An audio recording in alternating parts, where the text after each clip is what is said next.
Hi, this is Scott Garibay, and today we're going to talk about Vivek Ramaswamy and how Vivek Ramaswamy can use Seth Rogen's 2023 Teenage Mutant Ninja Turtles Mutant Mayhem to defeat President Donald Trump in his Republican run to be the 2024 winner of the U.S. presidential race.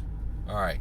In order to have a robust political discussion of Seth Rogen's 2023 Teenage Mutant Ninja Turtles Mutant Mayhem and its utility to Vivek Ramaswamy, I'm going to need to discuss spoilers for the film. So there will be spoilers for Teenage Mutant Ninja Turtles Mutant Mayhem in this film.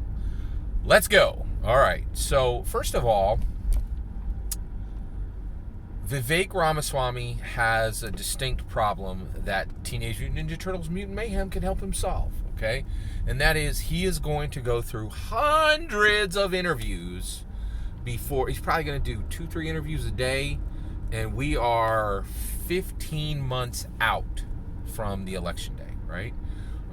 So that's 30 times 15. Ooh, that's rough. That's some rough math. Yeah, that's like, well, 10 times 30, that's 300. 450 days, right? And he's probably going to do 2-3 interviews a day, right? So literally 1,000 interviews, right? And the problem is he's going to say a lot of the same stuff, right? So if he begins to attach American steel, modern American steel, what is American steel today? We used to make steel. We used to make tangible things. America don't do that anymore. We export our cool, we export our culture through our art, okay? And if Vivek Ramaswamy gets proficient at discussing political issues through American art, he can do the following.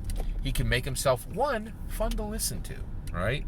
Who wants to listen to him talk about the economy and a whole bunch of other issues that we already know his opinion on, with a bunch of, stuffy suits who are going to ask him the same question? MSNBC ain't ever going to ask him a different, well, I don't even know if they're going to interview him, right? Because he still needs to climb over that Ward Cleaver wall, and MSNBC is how they're putting bricks on the Ward Cleaver wall. No two ways about it, right? They put bricks on the Ward Cleaver wall to elect, in my humble opinion, specifically to elect President Biden, right? Yeah. So, but he's going to need to overcome, he needs to be fresh, he needs to be winsome, right? And by connecting his political speech to American art, he can say fresh new things, right? So one, that's why he should use Teenage Mutant Ninja Turtles Mutant Mayhem to talk about new subjects and to talk about old subjects in new ways, okay? And there are lots of political issues that come up from him choosing to go view Teenage Mutant Ninja Turtles Mutant Mayhem, right?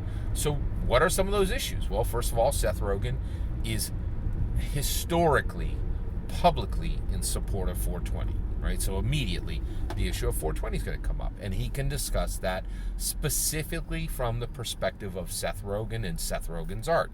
That's new. That's fresh. We haven't heard him talk about that before, right? From the perspective of, and there's something new to say there, right? I'm against 420, right? I think 420 befuddles you and makes you less productive, right?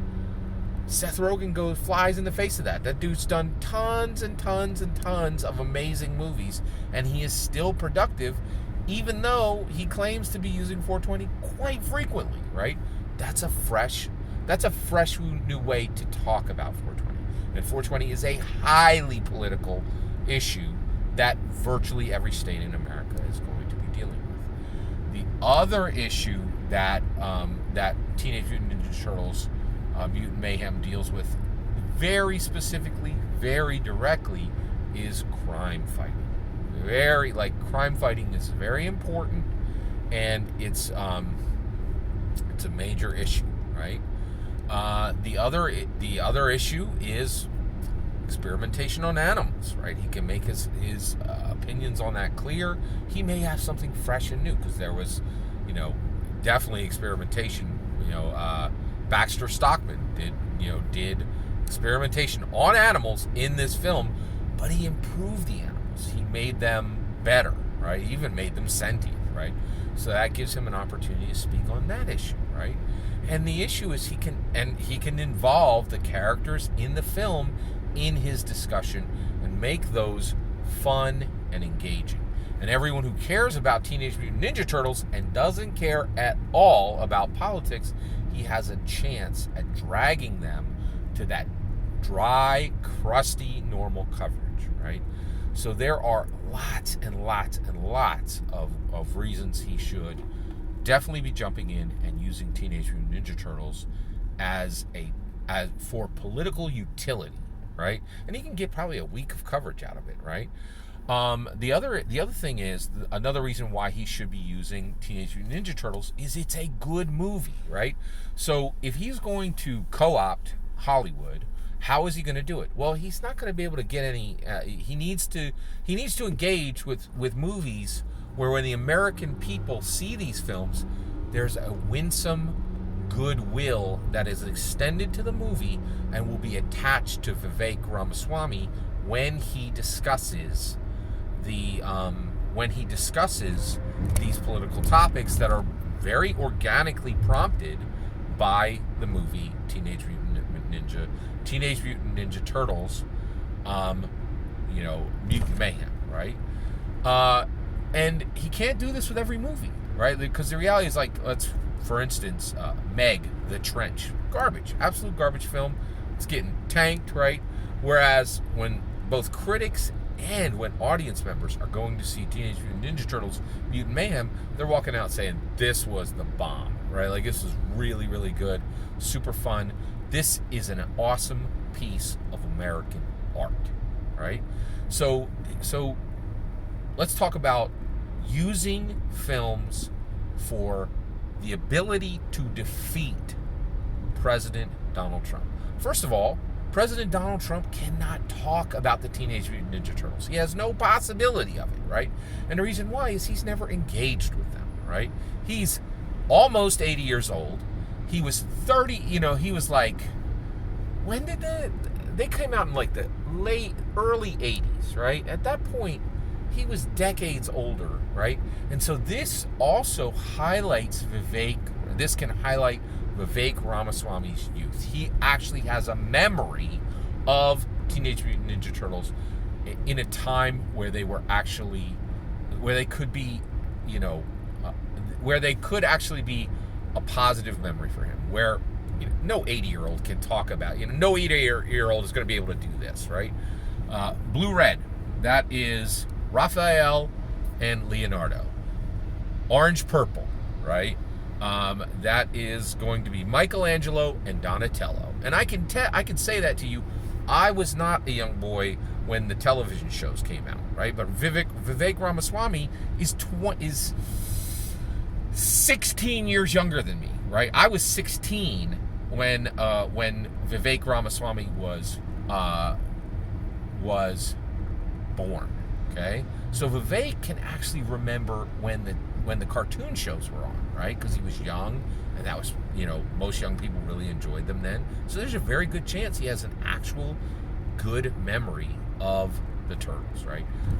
When I was 16, I was, getting near the point. I was actually, picking up Eastman and Laird's Teenage Mutant Ninja Turtle comics in the black and white off the comic book shelves for realsies. And that's why I can tell you those names, because I've been reading them since I was 16 years old. And I went to the film because, for me, it's me extending my fandom of Teenage Mutant Ninja. So it's very organic. It gives people a chance to engage with Vivek in a completely new and fresh way. So, and the other thing is, he cannot waste his time on garbage movies. This is not a garbage movie. This is a 5 out of 5 star movie. And I think it's fantastic. It's absolutely what he should be doing. He should be engaging with the Teenage Mutant Ninja Turtles Mutant Mayhem film, and in order to speak to old and new political issues in new, fresh ways, and borrow that goodwill that America can extend to Leonardo and Raphael and Donatello, and Michelangelo and make that goodwill his. Every single word of that is my humble opinion.